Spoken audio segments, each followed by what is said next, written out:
So, two things. We were talking about sprains in the ankle, and over time, I guess, you can stretch out those ligaments and have a lot of instability. Absolutely. So, Carolyn really developed, again, what we talked about, that post-traumatic arthritis. So many years of breaking and spraining the ligaments, you're damaging the cartilage cap that is over top of all of these bones.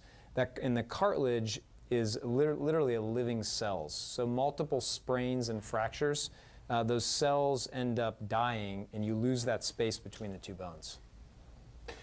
And when she would do that, she was talking about little fractures, and so they weren't like these big blatant fractures where you see a big piece of bone.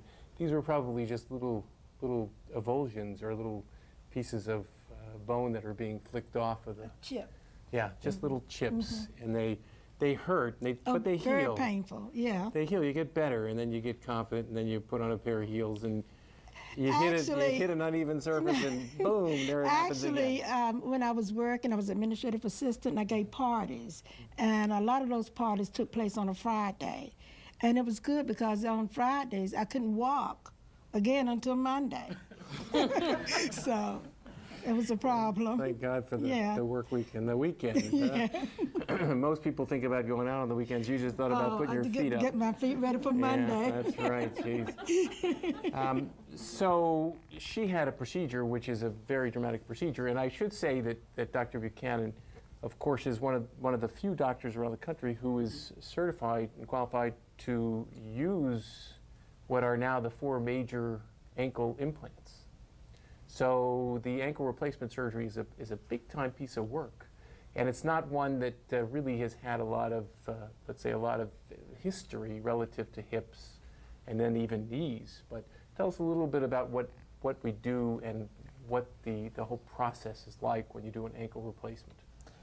So just like hip arthritis, knee arthritis, when the ankle is so degenerated that we've completely lost the space between these two bones like Carolyn had, we can offer a surgery like a hip replacement, knee replacement that's essentially an ankle replacement. So this is actually a bone model of an ankle replacement. As you might expect, this is simply replacing the arthritic joints with plastic and metal. So this is a technology that has been around as long as knee replacements and hip replacements.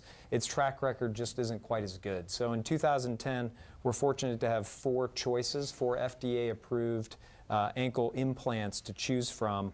But again, this is it's a dramatic surgery that restores the normal joint mechanics with essentially plastic and metal. And people, I guess, would think, well, it's a pretty artistic free hand that you use when you put these things in. I think that probably the most significant part is making sure that it's anatomically equal to and gives you the kind of balance that you need to be able to use it going forward. Yeah, these implants have been around since the 80s, and originally in the 80s it literally was a freehand cut that we were just doing, just eyeballing and then making the cut, where now we have these elaborate frames that we put on the leg to make sure that every one of these cuts is extremely precise. So it is measured, it gives you some parameters to work from, and gives you some reassurance exactly with the imaging that you have now and the measurements you can take and make, much like brain surgery where they literally do it from another room with the Da Vinci now. It's pretty remarkable that you can do that. I do have one more question for you. So did you have problems feeling balance in your feet? Do you have any problem with blood sugar yourself? Today, you mean? Yes. Now? Yeah. Oh, I am fine today. Okay. I'm just sorry I didn't have it done earlier. Yeah. Oh, yeah, it was a miracle. Right. As a matter of fact, oh, no pain at all. No pain I was in no pain. As a matter of fact, the surgery was on the 18th of April, and the 19th of June, we were on the cruise ship. All right. So it was just wonderful. Sounds like it's a little easier to deal with than even. I had the boot, and I had the wheelchair with me, but I was able to get around with the boot, and great, fantastic. It was perfect. Good.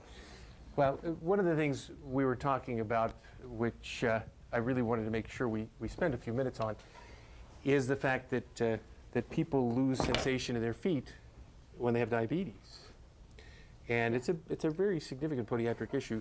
Tell us a little bit about what happens there with with your feet and with your extremities when you have diabetes? I mean, there's something like, what, 25 million people in this country with diabetes? Probably 80% know, but even 20% don't, and they suffer through some of those things. Tell us a little bit about it. Yes, it's called loss of protective sensation. And basically, protective sensation tells you when you have a crease in your sock or a blister or you step on something.